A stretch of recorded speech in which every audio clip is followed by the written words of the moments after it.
Now it'll be two separate recordings. Okay.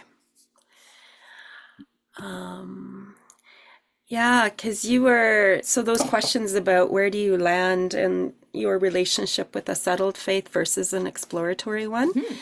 And so as we were going through, I was thinking about my experience, like with faith traditions throughout my life. And I always seem to come back to agape, right? And it's interesting because there was a time when I was really like right now the first service is on, right? And I'm totally like at peace with that. Sure, I'm missing it, but I can catch it later on a recording or catch the second one today, right? Mhm. And I'm really relaxed about it. Whereas in the past, it was just like, nope, gotta show up, get the Yeah. TV on, be ready to go, right? And I've noticed that there is a more relaxed relationship with it. And I feel like, because recently the Tibetan Buddhism has really snagged my interest, especially with the Bardo, right? So with what you were discussing today, it if I'm understanding it correctly, this is more me checking out with you because Yep. I feel I do not connect with a rebellious heart at all. I connect with a wandering heart. And I Mm. I So your version of just to kind of insert, um, yeah. your version of the rebellious heart is, "Ooh, what's over here?" So, for example, your interest in the Tibetan Buddhism and what your heart can get out of that, that technically qualifies in the rebellious heart because you've left the stream and you're going over here now. So that's Oh, still in that rebellious part.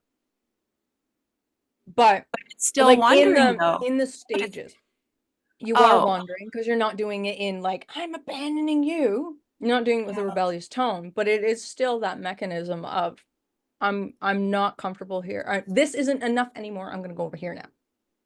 So simultaneously, for different purposes of the same language, yes, you are more the wandering heart who is just exploring everything else reality has to have. But it is still that like, here is not enough now. Yeah, it's interest.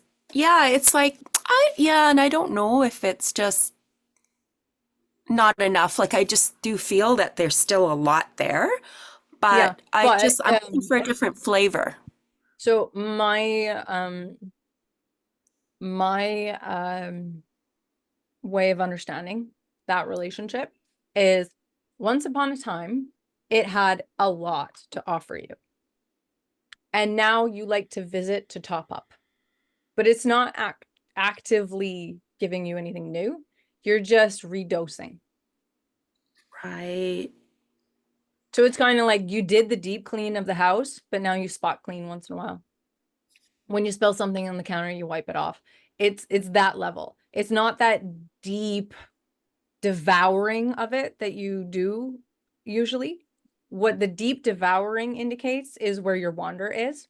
But because that community has served you, it is still a resource of energy for you to tap into and to redose with. But you're revisiting a practice. You're not actually going there to feed anymore. True. Yeah, So that's the difference. that's But that's what accurate. I was talking about with you kind of have a home community that you rest into to come back to integrate, but then you go off on your explorations and then you come back. And so it's kind of like, oh, I need to like just decompress or I just need to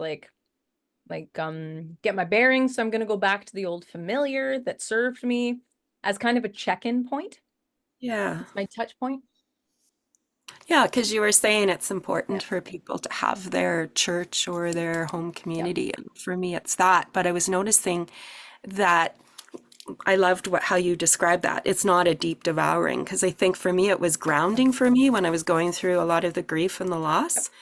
And then now that I've really like grasped what the teachings are, and then there was that, it's interesting because there was this honeymoon period of, like, oh, Michael Bernard Beckwith, he's so like captivating and energetic and passionate. And I'm just like, whoa. And then you get that high.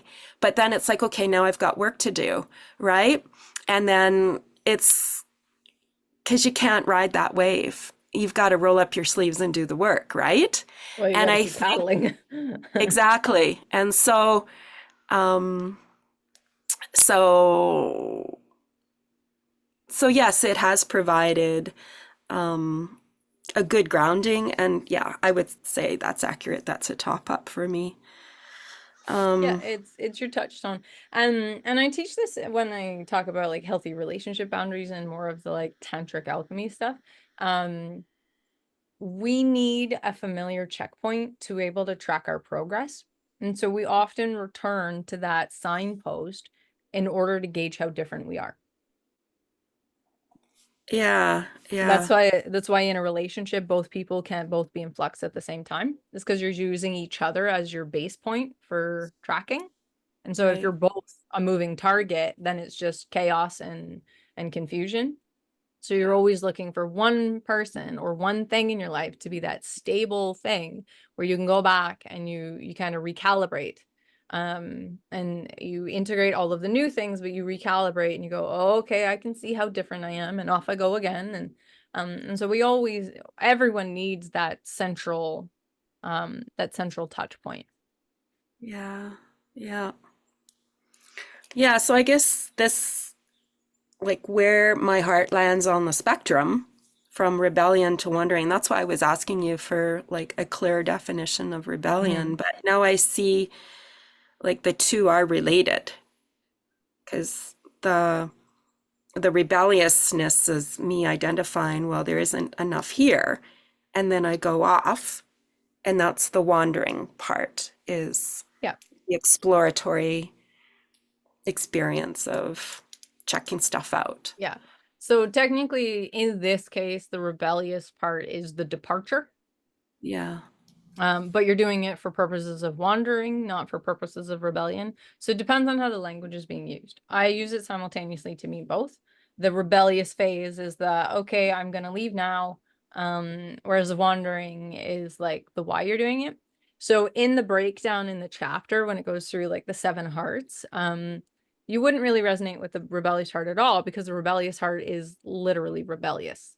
It Mm, is causing trouble or experiencing trouble because it's where it's not supposed to be. hmm. And so that malfunction is the nature of the rebellious. So in that way, you wouldn't resonate with it.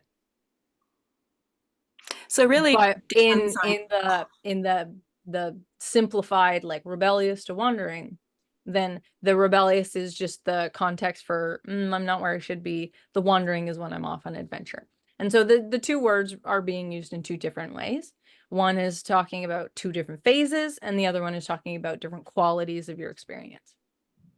So depending on which way you're using it, but in many ways in this conversation, as you can tell by the fact that I'm like, there's three routes, there's three this, there's three, I'm using the same words in multiple ways.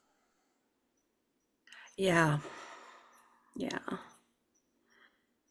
And It's then the, easier in the book because then in brackets it defines which one I mean. You can see it visually. Oh, you mean tradition. Oh, you mean whereas verbally it's like I just said root. You don't know how I'm spelling it. You don't know which one I'm talking about. But in the book, it's like route, pathway, route, tradition. So it's easier. okay. Yeah, and then the three qualities of a surrendered faith with guidance, protection, providence. Because I felt that years ago when I was living in Bonnie Doon, there was a big struggle going on, and I was talking about the Job story Mhm. in the Bible and how I really wanted to like have that surrendered faith and just know that I'm protected. God's like all needs are met because God, that's the providence piece. And that all I need to do is just be still and listen. I'll receive that guidance. And there was a big struggle going on there. I mean, I wrote a whole paper about it, Yeah. you know.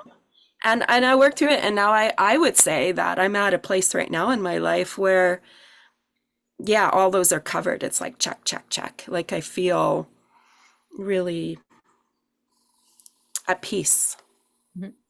with with those three. So I do I do feel I'm living a surrendered faith. And I feel it like when I teach the yoga class too, like I'm connecting. That's why I was asking about the three. And I know I've asked you before, probably several times throughout my work with you about the differences The between Trinity. the Trinity. Yeah, you have. I I was like, have. we've been through this before. You've written down the same thing before, but I'm not going to point that out. Oh no, I knew before I even asked. And I was just like, oh, should I ask? And I thought, no, like I'm But that's still okay. not. That's okay because other people get to benefit from that description. Yeah. And also, these are the things that tell me what people need to know.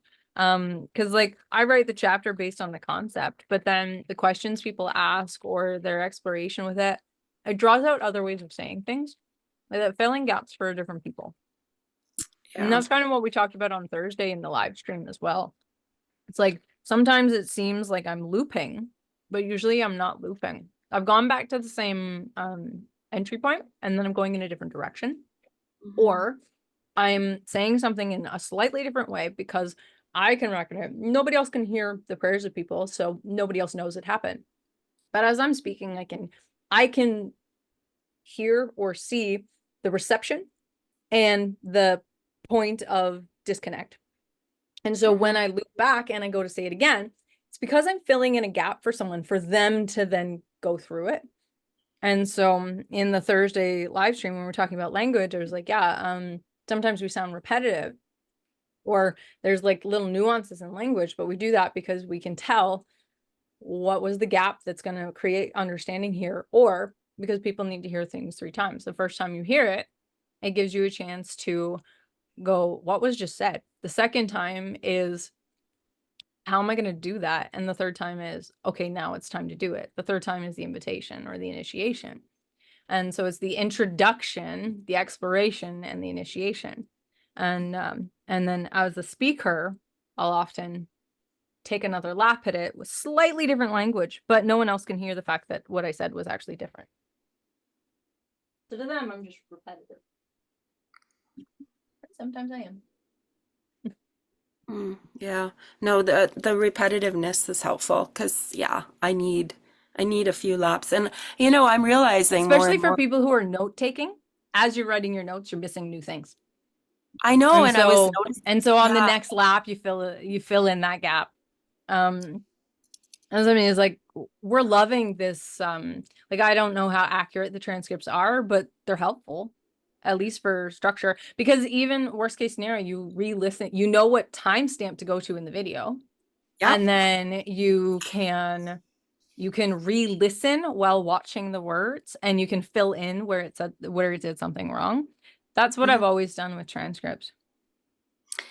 Yeah, no, I appreciate that. And I was going to ask you if you could send just to me or to everybody the Yep, transcript for this one as well. yep. I send it to you. Because, oh, thank you. Yeah, because I have 3 pages of notes from today. And then as you were speaking, I noticed you were a bit slower today. You seem to be speaking slower today. I Yep. appreciate that. Thank you. But as you were speaking, and then you would say The something. Christian minister always speaks slowly. Okay. So it's different people. Like it's still me, but like Cameron, like Rin Cameron speaks slowly because she knows she's challenging people with every word. Rin Pero, the psychology side, the whole point is to initiate and get people swept up and carry them. Like Hmm. that's the Strix, right? And so depending on which person I'm showing up as, everything about the way I speak is a little bit different. But with this, I am trying to give people material that I expect them to interact with immediately. So I have to do it slowly to make sure that they are actually on the same page as me. Yeah. But when I'm just the only one speaking and then you get to just figure it out later, then usually I'm trying to like, and I often do that because I just move super fast. But sometimes it's because I need to hasten you past the points you're going to get stuck on to get to the point where the breakthrough is going to happen. And so I don't let you have enough time to get snaggled. Snaggle. Word. Snaggled. Oh, well, here's a question that came to me, and this is a good one. Okay, good in that So Chris came over last Sunday and I gave her a chem treatment. Mhm. Now, when I was um, calling in, like aligning to her higher self, my higher self, and God, Mhm. I had my arms up in like a chalice. Mhm. And man, like I could feel like when it came to calling in God, well, Mhm. not because God is always here, right? But there was an energetic, it was very Because obvious you're in to a receptive position. yeah, I That's was why the evangelical movements, they worship with their hands up. That's why. so I had a question attached to, okay, so going back to the Trinity and your three faces, because like I have my arms up, would that be the universal life force that I'm like pulling, like it's coming through, it's pouring in? That's Yep. that's the first one. Yep. And then it's the consciousness that I'm doing the treatment. That's God, would you say? Or No, that would be the embodiment, which would be the oh, the Jesus part. embodiment of me, the practitioner? Well, no, Jesus is the embodiment, which is the part that is experienced in 3D reality. The consciousness is the result of the treatment. The Oh, consciousness is both the beginning and the end. I'm the beginning and the end. So the consciousness is the start to the story, meaning that it knows what needs to be done. And therefore, when reality catches up to the consciousness, it is the end result.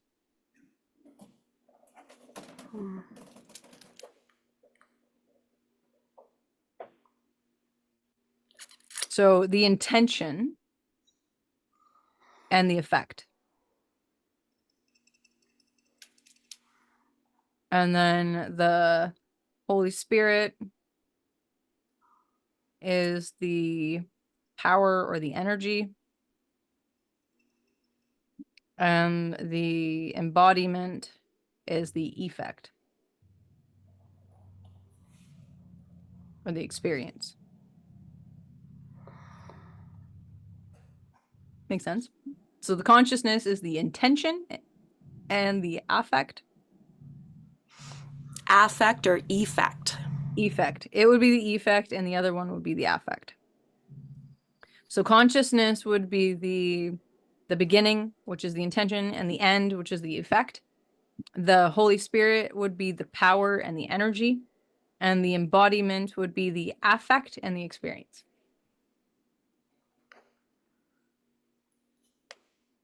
Power and the energy. Embodiment. Embodiment. The Holy Trinity of faith healing. Oh, is this helpful for you for your writing? It's not relevant at all, but sometimes it's helpful for explaining things to people. Yeah.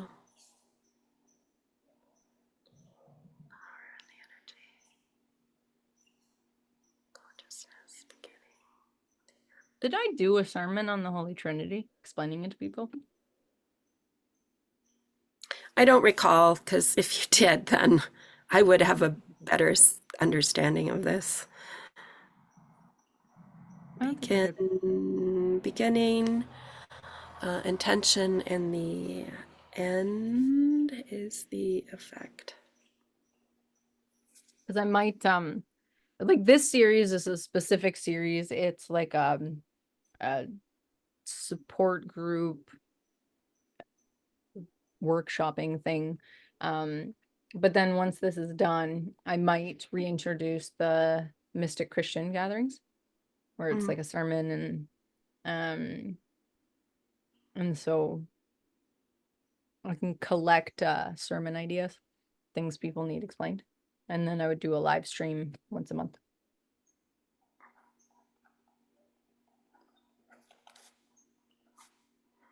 I really want to make sure I understand this, Rin. I'm sorry. I'm That's okay. like your remedial student. No, you're just thorough. I'm thorough. It's my mouse. Yeah. I'm gonna. All right. So, Okay. So Let the me read. Holy Trinity of Faith Healing. Got it. Yep. And that's my heading. Mhm. And so the start to the story, the beginning is the intention. So that's setting the intention for the healing. And then there's this healing that happens.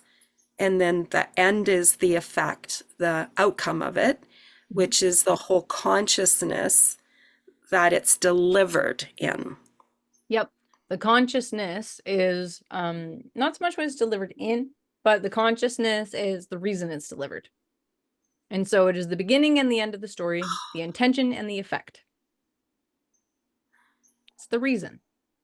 You know what? The reason it is delivered. The Because why. that word consciousness, that is, because there's many aspects to the word consciousness. Yes. So in this context, it's the consciousness, it's the reason, yeah, okay, Conscious. yeah. Because I think this is where I'm getting tripped up because for The me, same going back, word is used many ways. yeah, because going back when I first asked you, when the Mhm. whole group was here, about the difference between spirit universe and God creator, is because I think of consciousness as life force. Would you say conflate? I bring the two You've together as, conflated the two. They are different. yeah, Consciousness is not life force. Consciousness is the thing that's telling the universe what, or the life force what to do. Life force is conscious, but it is not consciousness. And that is the difference. okay. I Or think I'm starting. more accurately, life force can be conscious, but it is not consciousness. Consciousness is like a reservoir of thoughts and opinions and beliefs and concepts. It's a reservoir of ideas. Whereas life force is the animating force. It's the energy that's moving. Right. Right. And so going back to the Holy Trinity of faith healing, you've got the start to the story, that's the consciousness of the reason why you're delivering it. Then you've got the Holy Spirit, which is the power and the energy. That's the energy that's moving. Yeah, that's the Sekhem, like that energy that is moving through, Yep. as in that category of Holy Spirit, universal life force energy. And then there's the final, that's the embodiment, that's would you say the outcome or the result of the actual healing treatment? You said effect and experience. So we're No, talking about so at the end. the effect would be the outcome, which is part of the consciousness. Mhm. The embodiment is the experience of it. So in our example of a healing, the affect is the while it is happening, what is being experienced. The embodiment is it is being grounded into reality.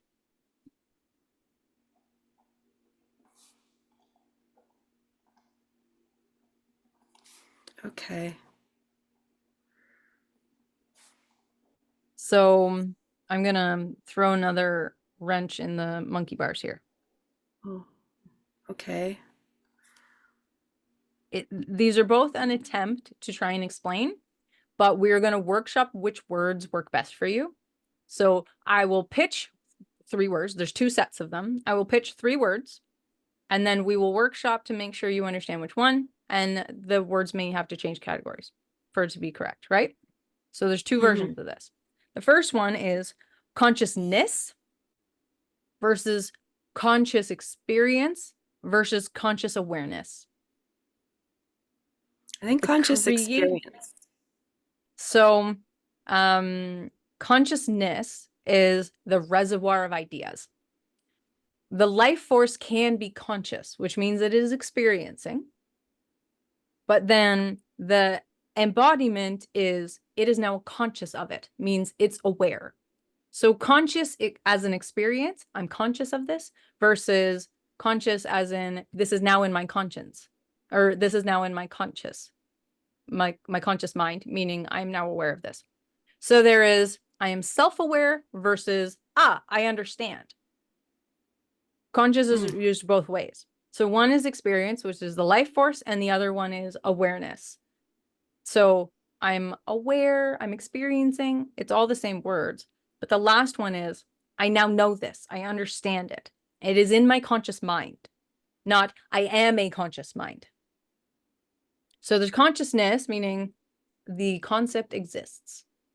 Then there is the life force, which is aware of itself, or can be and is not always. And then there is the conscious mind that understands things. So one is an experience, I am aware of myself. And the other one is, I understand this. This is now a locked in thought that exists in reality. And so it goes from like wishy-washy, it exists somewhere, but it's like too complex to really comprehend, into, okay, I am moving and I'm aware of it and it's starting to come together, into, there's the idea. I can articulate it. It exists now. Does that make sense? They're the 3 layers of consciousness, conscious experience, and conscious knowledge.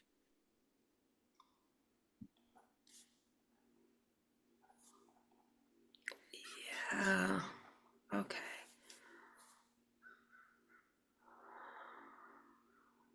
Consciousness. That was, you called that the 3 layers of conscious. Yeah. 3 layers of conscious. Yeah. So there's the abstract thought or abstract concept, and then self-aware experience, and then distilled knowledge.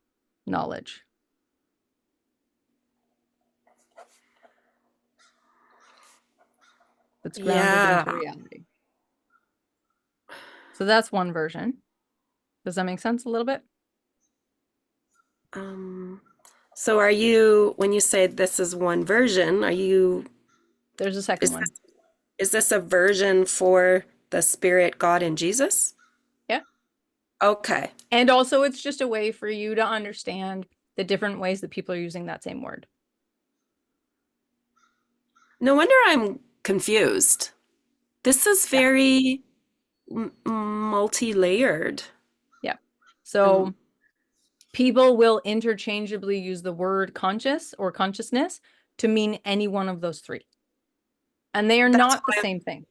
They're not. Consciousness as in like the global, like God thoughtness out there, versus consciousness as in like I am a conscious being who's aware of myself, versus it is now in my conscious or subconscious, or it is a thought that exists to me, as opposed to an abstract concept that's out in the ethers, versus I am having an experience of being conscious. Conscious, technically conscious, not consciousness. Consciousness is a reservoir. Conscious means that it is now in my awareness, but it can be used in 2 different ways. A conscious thought is a defined thought, or is an experience thought. So that word is being used in too many ways. That's why it gets confusing. And that's one of the problems. That's why a lot of the time I list when I try and define things. It's like, oh, I'll break this into 3 steps. I will list words, because when you take the theme out of the list, it makes sense. But some of those words are going to show up in multiple lists. And so using one word to redefine it doesn't make any sense if that one word can also be defined in multiple ways. And that's why I often will list 3 or 4 things in each category, is because you have to match those terms to understand the common theme, to understand which variation of that word it is, because the words are all used in too many different ways. This was the reason for the talk on Thursday. And actually, this is the stuff we didn't get to say in it, but I think it's really important for people to understand that words are used in too many different ways. And even using one word to describe another word, that other word can be used in two different many ways. So usually we used multiple examples. So you have to pull the theme to be like, oh, that's how I mean. That's why it takes like 5 minutes to explain what we mean by one word. Anyway, so that's the first version. The second version, which was actually the first version because that was the second one. The second version. Okay, so the two categories might switch words. We'll workshop that. But the first version, or no, this version. So we're going to use the term consciousness, Holy Spirit, and embodiment as our markers, right? Now, the words to understand, consciousness is the why. The Holy Spirit is the what. And the embodiment is the how. But potentially the Holy Spirit could be the how and the embodiment could be the what. It depends on your understanding of those two words. So for example, when we're talking about doing a faith healing or a energy healing, the intention and the effect are the why am I doing this? So it's the why is the consciousness. God is the one who decides why. The Holy Spirit is the either the what that is doing it, meaning the energy, or the how. It's being done by the energy moving. So either one of those words could work. You can decide which one's going to land. And then the embodiment is the I think it's better what and or how and what than what and how. And so the embodiment would be the how. So let's do consciousness is why, Holy Spirit is how, and embodiment is what? Is that what I just said? Or did No, you I said switched it? Holy Spirit is the what, like that energy. Yeah, but I just switched them. Oh, Yeah, okay. So the Holy I Spirit switched. is now That's the why I said how. I'm like those two could be switched back and forth, but I have to feel into how you're receiving it to know which one's right. So consciousness is the why it's being done. It's the intention and the effect. The Holy Spirit is how it's getting done. That energy is moving. And the embodiment is what is being done, which is the experience itself.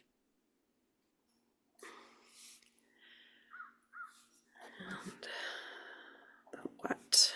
The experience. So for a practitioner, your intention is the why.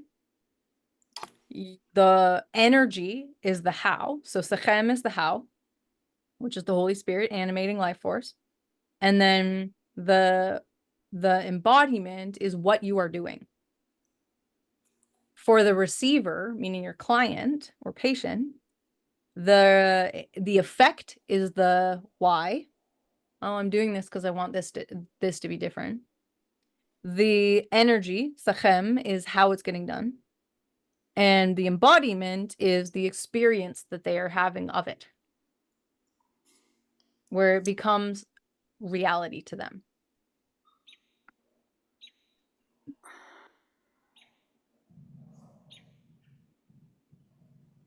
Because if someone does not have an experience, they don't think anything happened.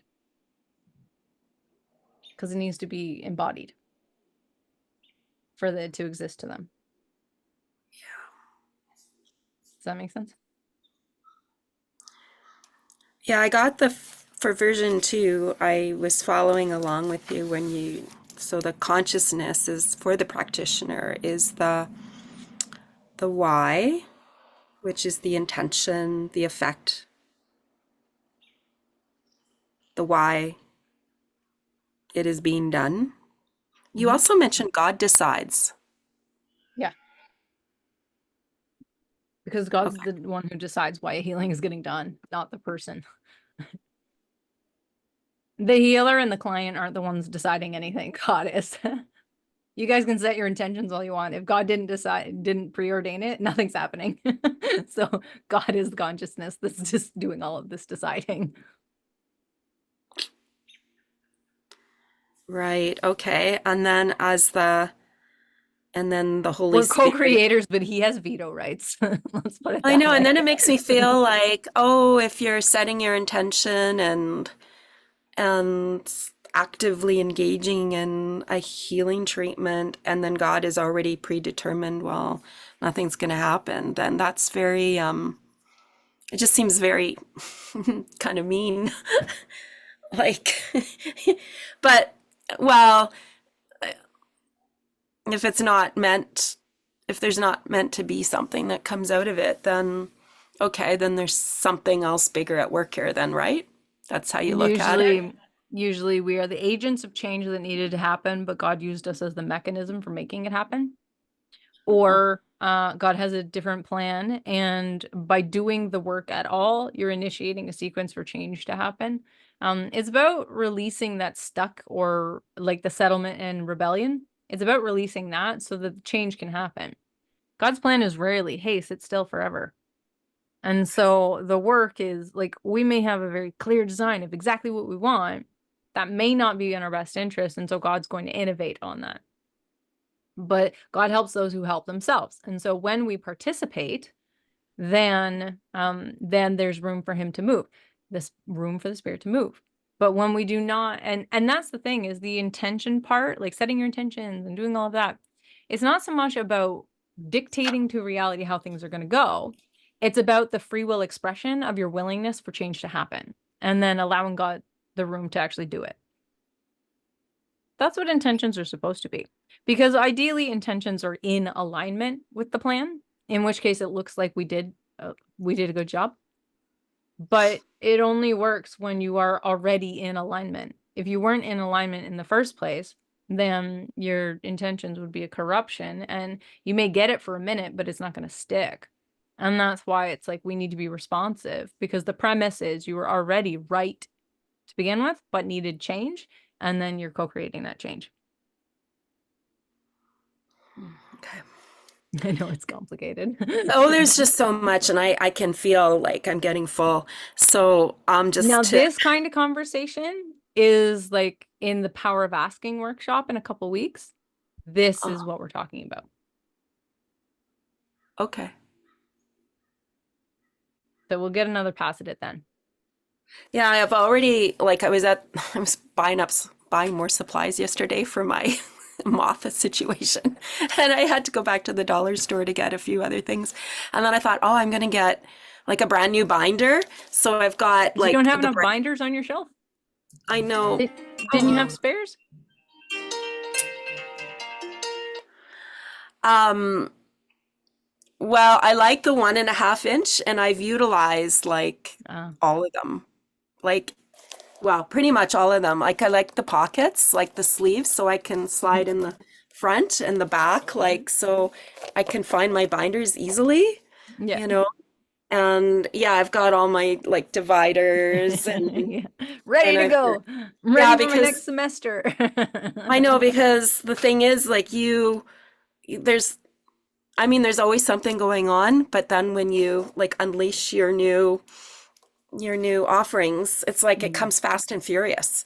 And so it that's does. why I'm just like, oh, I need to get like a binder specific to all the summer offerings. And then, yeah, and then the autumn, it's just like everything's numbered, so centers of awareness, number one. And then that's why, oh, yeah, I can find my stuff because it was starting to get like I was having notes and papers, and it's like, oh my God, this is getting overwhelming. And then it was getting mixed in with other papers, and I'm like, nope, I need my system.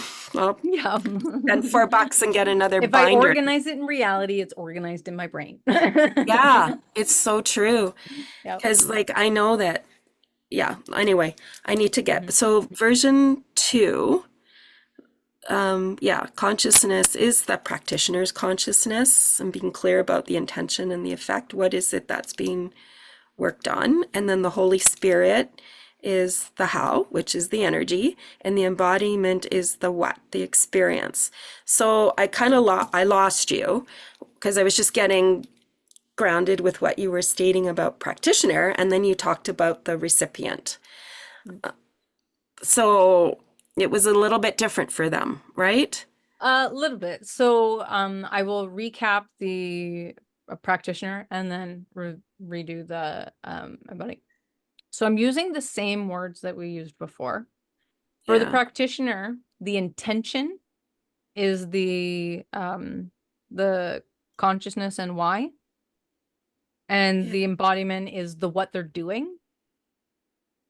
Whereas for the experiencer or client, the effect is the why, because they only care about the end result. So the effect is the why for them. And then the Holy Spirit or the healing energy is still the how. But then in the embodiment, it is their experience of it, which is grounding in reality. So for the practitioner, it's what they are doing, but for the client, it's what they are experiencing. So one is active and one is passive, hopefully. Oh, yeah. Okay. Yeah. That's the difference. Oh, it's very minor. Yeah. Yeah, Yeah. it's just because we've used several terms. So I was differentiating why there's several terms. And it depends on if you're the active participant or like the agent of change or you're the receiver. Yeah. Okay. Yeah. Got it. Receiver. Yeah, Jessie's coming over today, so I'm going to give her a second. So, yay. Well, you can experiment with your understanding of the layers of consciousness. Yeah. The Um, many definitions of conscious. I Like, am what are we so doing today, Laurie? We're exploring the definitions of conscious. I learned there are three, which is why I am confused. 3 layers of conscious. Yeah, 3 layers of conscious.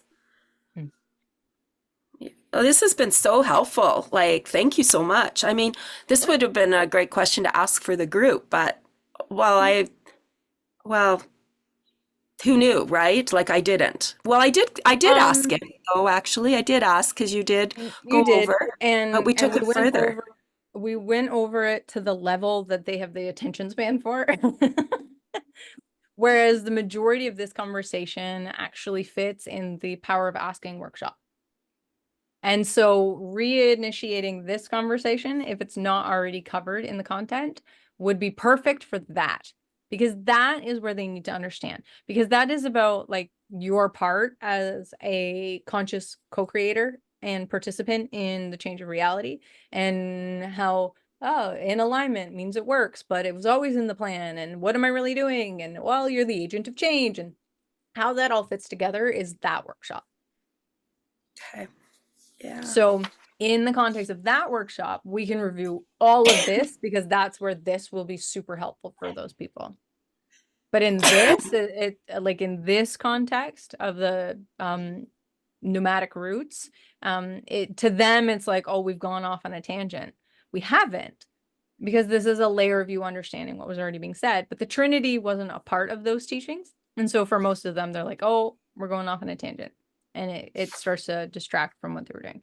So to us, we understand how it fits. But to them, it's we don't need to know that right now. Okay. Well, you do, but yeah, Oh, this is awesome. Thank you so much. you're welcome. These little workshops are always helpful for me because they give me a chance to break it down or understand what people are stuck on. And it allows me to flesh out teachings in a way that allows people to fill in the gaps. So these little post workshops are usually really helpful and help fill in gaps for other people as well. So Hmm. they're great content creation opportunities for me. Yeah, no, that's great. Lots of helpful little sound bites. Mhm. Okay. Well, I feel complete now. My my brain is like, and it's only 11:30 a.m. here. It's like, oh, it's like, I feel complete slash aiming for resolved, but instead I'll feel complete. Later I'll feel resolved. I just need to let things settle. But I felt like, yeah, I understand the overall, um, what did you say? The overall Arc. arc. And I'm feeling comfortable with where I fit. Awesome. I'm at peace. I'm at peace. I'm enjoying the Resolved. exploration. You're resolved. I feel resolved. Yeah. All tension is resolved. Yeah. Awesome. Yeah. So that's awesome. Okay. Well, I Well, guess I can go now. you and your critters enjoy your day. Yeah, thank you. And yeah, thanks for the additional guidance, with the borax and everything.